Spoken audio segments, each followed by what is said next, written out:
आज बेटा हम क्वेश्चन देखते हैं। एक्स लिमिटेड परचेज कर रहा है मशीनरी 5 लाख रुपए का। कब खरीद रहा है? 1 अप्रैल 2019 को।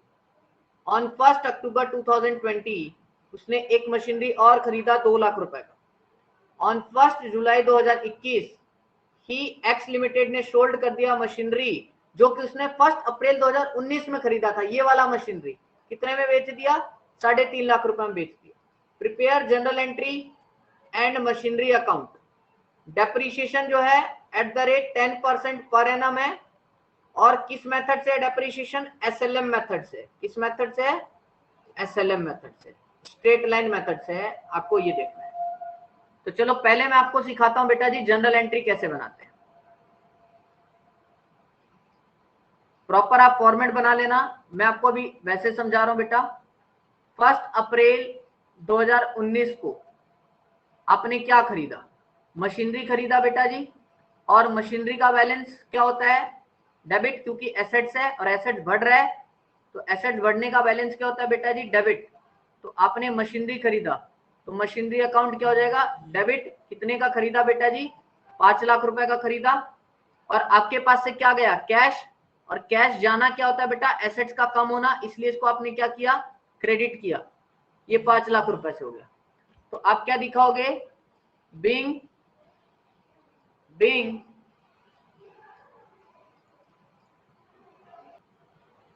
तो बच्चा बीइंग मशीनरी परचेज, हमने क्या किया? मशीनरी परचेज कर लिया। लॉजिक ध्यान रखना बेटा, यहाँ पे एसेट्स तुम्हारा बढ़ रहा है क्योंकि आप अपने बिजनेस के अंदर एसेट्स खरीद के लाए। पहले मान लो आपके पास मशीनरी 0 थी, अब आपके पास मशीनरी बढ़ गई कितने से? 5 लाख से। और आपके पास से क्या हुआ? कैश कम हो गया। कैश कम होना यानी एसेट्स का कम होना। एसेट्स का बढ़ना डेबिट होता है और एसेट्स का कम होना क्रेडिट होता है। ये ध्यान रखिए।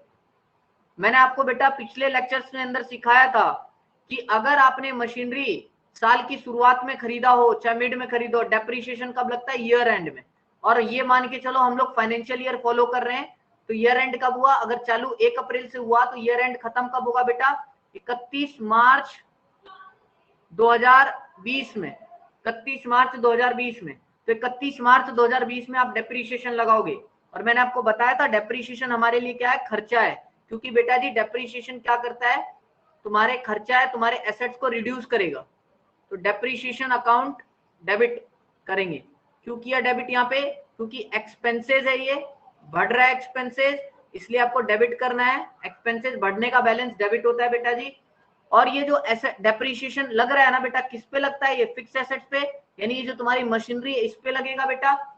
तो ये डेप्रीशिएशन अगर तुम्हारी मशीनरी पे लगता है 5 लाख पे 10% लगता है बेटा पूरे साल का, तो कितना डेप्रीशिएशन लगा? 50,000 रुपए लगा। तो तुम्हारे को डेप्रीशिएशन लगा 50,000 रुपए का। और इसने इस 50,000 ने क्या किया? तुम्हारे एसेट्स की वैल्यू को कम कर दिया। मान लो तुम्हारा एसेट यहाँ कितने का था? 5 लाख का था। तुमने पूरे साल एसेट्स को यूज किया तो तुम्हारे 5 लाख रुपए टूट गए बेटा पूरे साल में। 50,000 रुपए टूट गए, सॉरी 50,000 टूट गए। तो 5 लाख की चीज 50,000 साल भर में टूट गया तो साल के अंत में कितने का बचा? 4.5 लाख का। तो यानी एसेट्स बेटा 5 से कितना हो गया? 4.5। तो एसेट 50,000 से कम हो गया। और एसेट्स का कम होना यानी मशीनरी का कम होना बैलेंस क्या होता है बेटा? क्रेडिट। तो हमने क्या किया? 50,000 से यहां क्रेडिट कर दिया। ठीक है सर। फिर क्या करने का बेटा? जो तुम्हारा खर्चा होता है, हमेशा तुम्हें एक बात याद रखनी है बेटा जी, यहां पर एक बात तुम याद रख लो, मेरे साथ नोट कर लो कि जो हमारे एक्सपेंसेस होते हैं ना, एक्सपेंसेस, जो एक्सपेंसेस होते हैं वो हम रिकवर करते हैं। कहां से? प्रॉफिट एंड लॉस अकाउंट से। ऐसे लिख लो, trading and profit and loss account से हम क्या करते हैं बेटा? एक्सपेंसेस को रिकवर करते हैं। और जो हमारे इनकम होते हैं ना, इनकम, वो हम क्रेडिट करते हैं। किसमें? प्रॉफिट एंड लॉस अकाउंट में। Trading and profit and loss account में हम इसको डाल देते हैं बेटा। सर जो हमने कमाई की है तो कमाई कहां से हुई बेटा? इनकम को ही, इनकम से ही कमाई की आपने। ठीक है, तो इनकम खाते, इस खाते में ट्रेडिंग एंड पीएनएल में बढ़ेगा। और अगर कोई खर्चा है तो इस खाते से निकलेगा। जब ही तो तुम क्या कर पाओगे? नेट प्रॉफिट को पता कर पाओगे। ठीक है, ठीक है। याद रखना बेटा, कोई भी अकाउंट अगर ओपन हो रहा है तो वो क्या होगा, क्लोज भी होगा। वो क्या होगा, क्लोज भी होगा। तो तुमने पढ़ रखा है मेरे साथ कि बेटा एक्सपेंसेस ओपन किया आपने, क्लोज कहां हो जाएगा, ट्रेडिंग पीएनएल में जाकर, ट्रेडिंग एंड पीएनएल में जाकर क्लोज हो जाएगा। ठीक है बेटा, इसको बोलते हैं क्लोजिंग एंट्री, क्लोज होगा यहाँ पे। और जो तुम्हारी इनकम है, तुमने एंट्री पास की बेटा, और वो क्लोज कहां हो जाएगा, क्लोज हो जाएगा ट्रेडिंग पीएनएल में जाके। लेकिन जो तुम्हारी लायबिलिटी है बेटा, तुम्हारा एसेट्स है और तुम्हारा कैपिटल है, ये कहां क्लोज होता है, ये क्लोज होता है बेटा बैलेंस शीट में जाके। ये तुम्हें ध्यान रखना है। तो जो भी एंट्री आपने ओपन की है ना, एंट्री पास करके, वो जाके ट्रांसफर या क्लोज बोल दो, कहां पे होता है, खर्चा और इनकम क्लोज होता है ट्रेडिंग पीएनएल में, और एसेट्स लायबिलिटी कैपिटल क्लोज होता है तुम्हारे बैलेंस शीट में जाके। और तुम्हें यहां पर एक बात और याद रखना है कि प्रॉफिट का बैलेंस क्रेडिट होता है अगर बढ़ेगा तो, लेकिन वही प्रॉफिट कम होगा। कम कैसे होगा, अगर पैसे निकालोगे प्रॉफिट में से तो कम हो जाएगा, या नुकसान होगा तो प्रॉफिट कम होगा तो बैलेंस क्या होगा, डेबिट होगा। तो यहां पर तुम्हें ये याद रखना है बेटा जी, अब तुम्हारा खर्चा है डेप्रीशिएशन, तो डेप्रीशिएशन तुम कहां ट्रांसफर करोगे, सर डेप्रीशिएशन अभी आपने सिखाया हम ट्रेडिंग एंड पीएनएल में करेंगे। अभी तुम्हें याद रखना है कि डेप्रीशिएशन पीएनएल के अंदर ट्रांसफर होता है, कहां से निकालते हो, प्रॉफिट में से इस खर्चे को ट्रांसफर कर देते हो।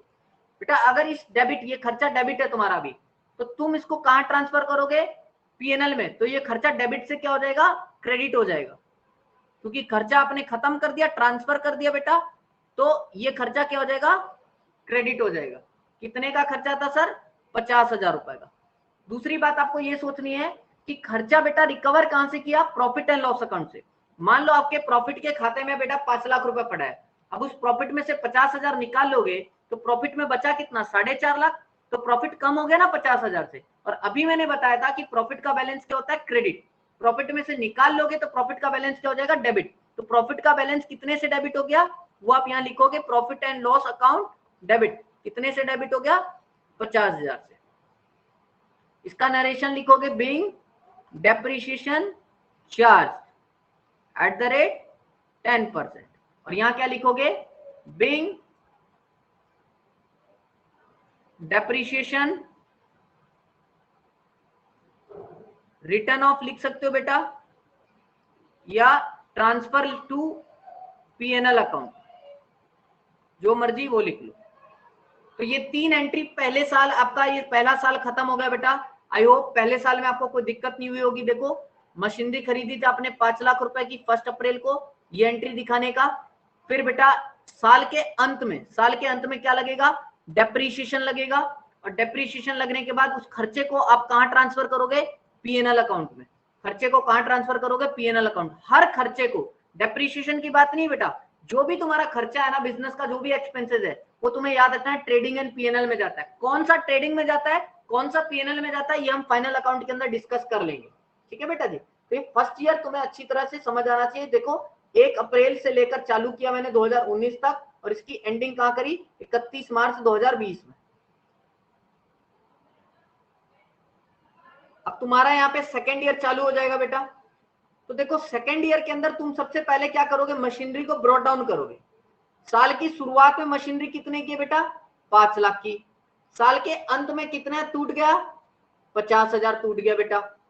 तो मशीनरी बचा कितना, डेबिट 4.5 लाख। तो तुम उसको ब्रॉट डाउन कर लोगे, ठीक है, वो बाद में सीखेंगे बेटा, ब्रॉट डाउन कैरी डाउन जब अकाउंट बनाऊंगा वहां सिखाऊंगा।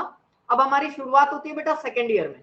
तो सेकेंड ईयर में देखो, यानी 2020 के अंदर, मार्च 2020 के अंदर तक तो एंट्री करी लिया हमने। मार्च के बाद अप्रैल में कोई ट्रांजेक्शन नहीं है, मई में कोई ट्रांजेक्शन नहीं है, जून में नहीं है, जुलाई में नहीं है, अगस्त में नहीं है, सितंबर नहीं है, अक्टूबर में। अक्टूबर 1 2020 को ट्रांजेक्शन है कि आपने दोबारा एक मशीनरी खरीदा है, कितने का, 2 लाख का। एंट्री सेम होती है बेटा मशीनरी खरीदने की। मैं डेट डालूंगा 1 अक्टूबर 2020, मैंने मशीनरी खरीदा, कितने का खरीदा, 2 लाख का। तो एंट्री बना, machinery account debit to cash account. Entry बना machinery account debit to cash account, कितने का, 2 लाख का। ठीक है सर। फिर बेटा देख लो, उसके बाद अक्टूबर के बाद नवंबर, दिसंबर, जनवरी, फरवरी, मार्च 2021 तक कोई भी ट्रांजेक्शन के बारे में नहीं बोला क्वेश्चन ने, तो हम डायरेक्ट क्या करेंगे, मार्च 2021 में अपने को क्या लगाना होता है बेटा, डेप्रीशिएशन। मार्च 31 मार्च 2021 इसमें डेप्रीशिएशन लगाएंगे।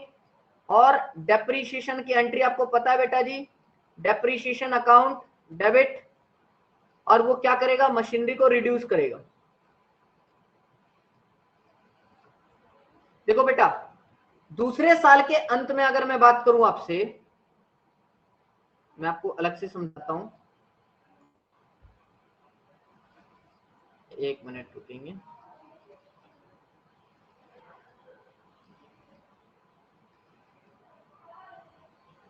देखो पहले साल क्या हुआ आपके साथ, यहां एक मशीनरी खरीदी बेटा आपने 5 लाख की, पूरे साल में 50,000 टूट गया, यहां कितना बचा, 4.5 लाख रुपए बचा, है ना।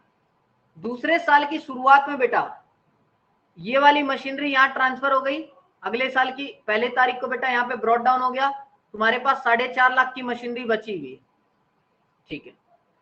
फिर बेटा तुमने बीच में एक मशीनरी और खरीदी, बीच में एक मशीनरी और खरीद ली, कब, 1 अक्टूबर को, कितने की, 2 लाख रुपए की।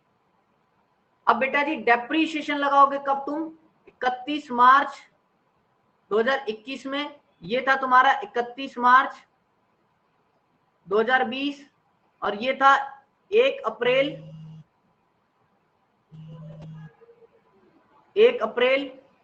2020। अब बेटा जी तुम सोचो, ये जो मशीनरी है 4.5 की जो बची है, ये तो तुम्हारा यहां से लेकर 1 अप्रैल 2020 से लेकर 31 मार्च 2021 तक इस्तेमाल हो रहा है, पूरे 1 साल इस्तेमाल हो रहा है, तो बेटा इस पे तो पूरे 1 साल का डेप्रीशिएशन लगेगा। जी सर, लेकिन बेटा हम लोग कौन सा मेथड कर रहे हैं, SLM method, straight line method, original cost method. इस पे ध्यान रखना, इस पे डेप्रीशिएशन हमेशा ओरिजिनल वैल्यू पे लगती है जिसपे तुमने खरीदा है। जी सर, खरीदा कितने में था, 5 लाख पे, तो बेटा पहले मशीनरी का जो डेप्रीशिएशन लगेगा वो 5 लाख पे ही लगेगा, ठीक है सर। कितना परसेंट, 10% रेट था सर हमारा डेप्रीशिएशन का, तो पहले मशीनरी पे लग गया 50,000 रुपए। लेकिन तुम देखो ना, दूसरे मशीनरी को तुमने खरीदा कब है, 1 अक्टूबर 2020 को, तो बेटा 1 अक्टूबर 2020 से तुम अगर इस्तेमाल करोगे कब तक, 31 मार्च 2021 तक, तो कितने महीने इस्तेमाल किए तुमने, 6 महीने। कितने में खरीदा था बेटा जी, 2 लाख रुपए पे, 10%, कितने महीने का, 6 महीने का, तो तुम्हारे इस पे डेप्रीशिएशन कितना बनेगा बेटा, 10,000 रुपए। टोटल डेप्रीशिएशन कितना बना, 31 मार्च 2021 में टोटल डेप्रीशिएशन कितना बना, 50 प्लस 10, 60,000 रुपए। ये वर्किंग नोट में तुम करके दिखाओगे कैसे तुमने डेप्रीशिएशन निकाला। तो अब मैं क्या करूंगा बेटा जी, इसको अपने एंट्री के अंदर यहां पर 60,000 रुपए डेप्रीशिएशन लगा दूंगा। मैं यहां लिख के दिखा देता हूं, पहली पे 50 और दूसरी पे 10, ये तुम्हें लिख के नहीं दिखाना, ऐसे वर्किंग नोट पे दिखाओगे तुम, ठीक है सर। और फिर 31 मार्च को ही बेटा इस खर्चे को तुम्हें क्या करने का, रिकवर करने का। कहां से रिकवर करते हैं सर हम, स्टेटमेंट ऑफ पीएनएल अकाउंट से, statement of profit and loss account से अपन रिकवर करेंगे बेटा जी इसको। कितने का खर्चा सर, 60,000 रुपए निकालेंगे प्रॉफिट में से, तो प्रॉफिट डेबिट हो जाएगा, और जो हमारा डेप्रीशिएशन है, जो खर्चा था वो खत्म हो जाएगा सर, उसको हम क्या कर लेंगे, क्रेडिट कर लेंगे टू डेप्रीशिएशन, ठीक है बेटा। तो ये सेकेंड ईयर हमारा खत्म हो गया बेटा, सेकेंड ईयर खत्म हो गया।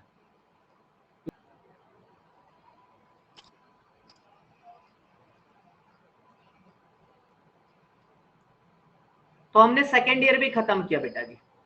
अब देखो थर्ड ईयर में क्या हुआ, थर्ड ईयर में बोल रहा है, थर्ड ईयर में कब, जुलाई 1 2021 को x limited sold the machinery purchase on 1 अप्रैल 2019। जो मशीनरी आपने 1 अप्रैल को 2019 को परचेज की थी उसको बेच दिया 3.5 लाख। इस कंसेप्ट को पूरा समझाता हूं दोबारा से एक बार, देखो बेटा जी क्या क्या सिनेरियो हुआ तुम्हारे साथ। पहला साल था, दूसरा साल था बेटा जी, और ये तीसरा साल था। 1 अप्रैल 2019 को आपने मशीनरी खरीदी 5 लाख रुपए, पूरे साल भर चला काम, मशीनरी यूज हुआ, 50,000 का कीमत टूट गया बेटा। यहाँ पर 31/3/2020 को मशीनरी की वैल्यू कितनी बची? 4.5 लाख।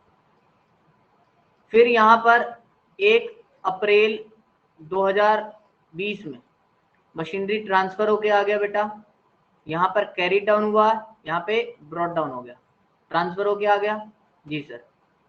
फिर हमने सर इस मशीनरी को पूरे साल चलाया, यहाँ तक 31 मार्च 2021 तक। बेटा बीच में आपने एक मशीनरी और खरीदी 1 अक्टूबर 2020 में, कितने का? 2 लाख रुपए का बेटा। इस मशीनरी को चलाया लेकिन कितने महीने तक? 6 महीने तक। और पहले वाले मशीनरी को चलाया पूरे साल तक। तो पहले वाले मशीनरी पे कितना माइनस हुआ था बेटा? पहले वाले मशीनरी पे 50,000 टूटा था, ठीक है। और दूसरे वाले मशीनरी को चलाया कितने महीने तक?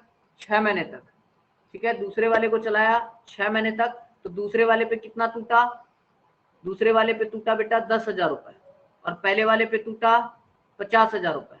तो बेटा साल के अंत में पहले वाले का जो बचा कीमत वो बचा 4 लाख रुपए, ठीक है। कैरी डाउन क्यों बचा देख लो, 4.5 की कीमत बची थी, 50 और टूट गया इस साल, तो 4 लाख रुपए बचा। और दूसरे वाले का कितना बचा बेटा जी?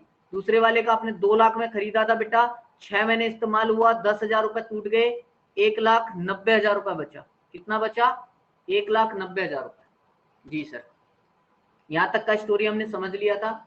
फिर बेटा तीसरे साल आ गया, अब ये फिर से ट्रांसफर होके आया 1 अप्रैल 2021 के अंदर। पहली मशीनरी जो तुम्हारी ब्रॉड डाउन हुई वो 4 लाख रुपए की हुई है, और जो दूसरी मशीनरी ब्रॉड डाउन हुई वो 1,90,000 रुपए की हुई है। अब बेटा दोनों मशीनरी यहाँ पर तुम्हारे पास आ गया, अब तुम चलाए जा रहे थे, मशीनरी चलाए जा रहे थे, चलाए जा रहे थे, चलाए जा रहे थे। यहाँ पर तुमने क्या देखा क्वेश्चन में कि अपन ने मशीनरी को बेच दिया बेटा। डेट 1 जुलाई 2021, ठीक है सर। चलाए गए अप्रैल 21, मई, जून, जुलाई। तो यहाँ बेटा 1 जुलाई को 2021 में आपने मशीनरी बेच दिया, कितने में? 3.5 लाख में। लेकिन कौन सी मशीनरी बेची बेटा 3.5 लाख में आपने? सर हमने पहली वाली मशीनरी बेची है, पहली वाली मशीनरी। कितने में बेची बेटा? 3.5 लाख रुपए में बेची। तो इसका कैलकुलेशन ध्यान से समझना बेटा जी। देखो 1 अप्रैल 2021 को पहली मशीनरी की कीमत कितनी बची बेटा? 4 लाख रुपए। लेकिन बेटा आप मशीनरी बेच कब रहे हो? 1 जुलाई 2021 में बेच रहे हो, कितने में? 3.5 लाख में। बेटा आप पहले चेक तो करो, क्वेश्चन में आप कैलकुलेट करके चेक तो करो कि सर 1 जुलाई 2021 में मशीन बिकना कितने का चाहिए था? 1 जुलाई 2021 में मशीन बिकना कितने का चाहिए था? देखो 1 अप्रैल 2021 को बिकना चाहिए था 4 लाख का, क्योंकि कीमत कितना कह रहा है आपका किताब? 4 लाख का। बेटा बुक्स ऑफ अकाउंट्स कितने की कह रहे हैं कि इसकी कीमत कितनी बची है? 4 लाख रुपए, ठीक है। लेकिन सर आप एक बात बताओ ना, बेचा आपने 1 जुलाई 2021 को है। मैं बोला हाँ। तो सर क्या आपने मशीन को अप्रैल, मई, जून नहीं चलाया होगा क्या? मैं बोला चलाया था ना भाई। तो सर 3 महीने में भी तो कीमत टूटा होगा। मैं बिल्कुल हाँ टूटा होगा। तो सर पहले इसका भी तो कीमत तोड़ो। मैं ठीक है भाई इसका भी कीमत तोड़ लेते हैं। तो बेटा 5 लाख रुपए जो तुम्हारी ओरिजिनल कीमत थी उस पे 10% लगाओगे, कितने महीने के लिए? 3 मंथ्स के लिए, क्योंकि अभी 3 महीने चलाया होगा ना। यहाँ देखो ये अप्रैल है, मई और जून, फिर जुलाई में क्या कर दिया आपने? बेच दिया। तो 3 महीने के लिए आप इस पे क्या लगाओगे? डेप्रीशिएशन लगाओगे, ठीक है। तो 3 महीने का डेप्रीशिएशन लगाओ, कितना आता है बेटा? 12,500 रुपए। ये कैलकुलेट करके आप देख लो, 12,500 आएगा। तो सर 1 अप्रैल 2021 को बिकना चाहिए था 4 लाख का। मई, जून, अप्रैल, मई, जून, 3 महीने में डेप्रीशिएशन और कितना टूट गया सर? माइनस डेप्रीशिएशन 3 मंथ का और कितना टूट गया बेटा जी? 12,500 रुपए टूट गया। तो अब यानी 1 जुलाई को जो उसकी कीमत बची मशीनरी की 2021 को, 1 जुलाई 2021 को मशीन कितने का बिकना चाहिए था बेटा? 4 लाख माइनस 12,500 आपका बिकना चाहिए था बेटा 3,87,500 में, ये बिकना चाहिए था। लेकिन आप बेच कितना कर रहे हो बेटा? 3.5 लाख का। तो आपको फायदा हुआ या नुकसान हुआ? सर हमें सीधा सीधा नुकसान हुआ। कितने का नुकसान हुआ बेटा जी? सर हमें नुकसान हुआ 37,500 का। हमें नुकसान कितने का हुआ? 37,500 का। ठीक है सर, ये बात देखो बेटा जी, सबसे पहले आपने क्या किया? मशीनरी खरीदी। कब? 1 अप्रैल 2019 को। तो आपने 1/2019 को जो मशीनरी खरीदी 5 लाख रुपए का आपने लिख दिया machinery account debit to cash, क्योंकि मशीनरी डेबिट हो गया बेटा, बढ़ गया इसलिए डेबिट, और कैश गया इसलिए क्रेडिट। फिर आपने क्या किया बेटा? उसके बाद उस साल, ये साल कब तक चलेगा बेटा? 1 अप्रैल से लेकर 31 मार्च तक। तो अप्रैल में ट्रांजेक्शन हुआ, फिर कोई ट्रांजेक्शन नहीं है बेटा पूरे साल, तो 31 मार्च 2020 को इसका डेप्रीशिएशन लग जाएगा। कितने का? Depreciation account debit to machinery. Logic दे दिया था, एंट्री क्यों आएगा? तो 5 लाख पे 10% लगा देना, 50,000 रुपए आ जाएगा। ठीक है, फिर इस खर्चे को आपको रिकवर कर लेना, किससे? प्रॉफिट एंड लॉस अकाउंट से रिकवर करोगे। 50 और 50,000 जो था ये डेप्रीशिएशन डेबिट था, ये क्रेडिट हो जाएगा, और प्रॉफिट से निकाल लिया तो प्रॉफिट क्या हो जाएगा? डेबिट हो जाएगा। अगले साल क्या हुआ बेटा जी? अगले साल आपने खरीदा 1 अक्टूबर 2020 में, तो डायरेक्ट एंट्री होगी 1 अक्टूबर को, क्योंकि उसके पहले कोई ट्रांजेक्शन नहीं है। 2020 के अंदर आपने मशीनरी खरीदी कितने की? 2 लाख रुपए। उसके बाद कोई ट्रांजेक्शन नहीं है बेटा, तो मार्च में पहले वाले मशीन पे डेप्रीशिएशन लगा 50,000 का। कैसे लगा? 5 लाख इंटू 10%, क्योंकि पूरा महीना यूज हुआ है बेटा।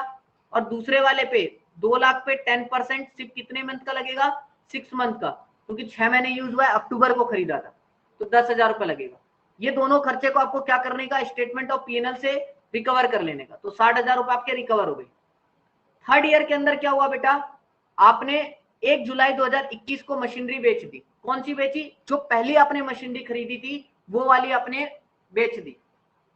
ठीक है, तो बेटा अगर फर्स्ट ईयर में आप यहां चेक करना कि पहली वाली जो मशीनरी आपने खरीदी थी वो 5 लाख की खरीदी थी। कब? 1 अप्रैल 2019 में। फिर पूरे साल में बेटा 50,000 रुपए उस पर टूटा। कब? 31 मार्च 2020 को। कीमत कितनी बची? 4.5 लाख रुपए बचा बेटा 1 अप्रैल 2020 में। फिर आपने उस पर 50,000 रुपए और तोड़ा बेटा, दूसरे साल जो इस्तेमाल हुआ 31 मार्च 2021 के अंदर। ठीक है, तो 1 अप्रैल 4 लाख रुपए बचा। कब? 1 अप्रैल 2021 में। अब बेटा जुलाई, कब बेच कब रहे हो? 1 जुलाई को 2021 को, तो 3 महीने का डेप्रीशिएशन लगना चाहिए। अप्रैल 2021 से लेकर जून 2021 तक, 30 जून 2021 तक 3 महीने का डेप्रीशिएशन। ये आपने कैलकुलेट किया किससे पे? 5 लाख पे 10%, 3 मंथ का बेटा आपको पता लग गया 12,500 रुपए का डेप्रीशिएशन लग गया। ये कब लगा बेटा? 3 मंथ का। ये कब लगाया? 1 जुलाई 2021 को। तो बेटा कीमत कितनी बची मशीनरी की? 387,500। कब? 1 जुलाई 2021 को। लेकिन बेचा कितने का? सोल्ड कितने का किया? 3.5 लाख का। कब? 1 जुलाई 2021 को। देखो जिस दिन आप बेच रहे हो जितने में, उसी दिन का आपका कीमत कितना होना चाहिए आपको कैलकुलेट कर लेना है। तो यहां पर आप क्या पता कर पाए कि लॉस कितने का है? लॉस है 37,500 रुपए का बेटा। ठीक है, तो इसलिए सबसे पहले आपने देखो 3 मंथ का जो यहाँ डेप्रीशिएशन लगाया है, इसकी एंट्री पास की अपने यहाँ पे 12,500 रुपए बेटा। ठीक है, जो 3 मंथ का डेप्रीशिएशन लगाया इसकी एंट्री पास की, डेप्रीशिएशन टू मशीनरी।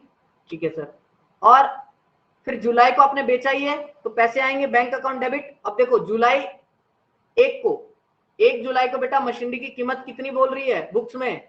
डेबिट कितने पे है मशीनरी? 3,87,500। बेटा अब चला जाएगा तो क्रेडिट भी कितने से होगा? मशीनरी जब आया था डेबिट तो था कितने से? 387,500 से। तो अब क्रेडिट भी कितने से होगा बेटा? बेच रहे हो तो 387,500 से। लेकिन इसके बदले पैसा कितना आया? 3.5 लाख रुपए आया। नुकसान कितने का होगा? 37,500 का। तो लॉस डेबिट होता है बेटा, इसलिए आपने डेबिट कर दिया। फिर बेटा जुलाई के बाद मार्च तक कोई ट्रांजेक्शन नहीं है, मार्च में हम डेप्रीशिएशन लगाते हैं, पहले वाले मशीनरी पे लग नहीं सकता क्योंकि बिक के चला गया है, दूसरे वाले पे जरूर लगेगा बेटा, दूसरे वाला अब पूरे साल इस्तेमाल हुआ बेटा, है ना, दूसरे वाला पूरे साल इस्तेमाल होगा अब, ठीक है, क्योंकि अब पूरा टाइम बच रहा है हमारे पास 1 साल का। तो 2 लाख पे 10% आप यहाँ लगा दोगे, कितना हो जाएगा, 20,000 रुपए। अब आपको क्या करना है बेटा, डेप्रीशिएशन रिकवर करना है। देखो इस साल अगर बात करो आप 1 अप्रैल 2021 से लेकर 31 मार्च 2022 तक, तो एक तो 37,500 का आपको लॉस हो गया बेटा, और एक डेप्रीशिएशन लग गया 12,500 का, और एक डेप्रीशिएशन सेकेंड मशीनरी पे लग गया 20,000 का। तो ये आपको रिकवरी करने का बेटा, तो ये रिकवरी करोगे, टोटल डेप्रीशिएशन 32,500 और loss on sale of machinery 37,500। ये स्टेटमेंट ऑफ पीएनएल से आपको रिकवर करना है। तो टोटल आपने कितना रिकवर कर लिया, 70,000 रुपए। तो ये आपको एंट्री आनी चाहिए प्रॉपर वे में।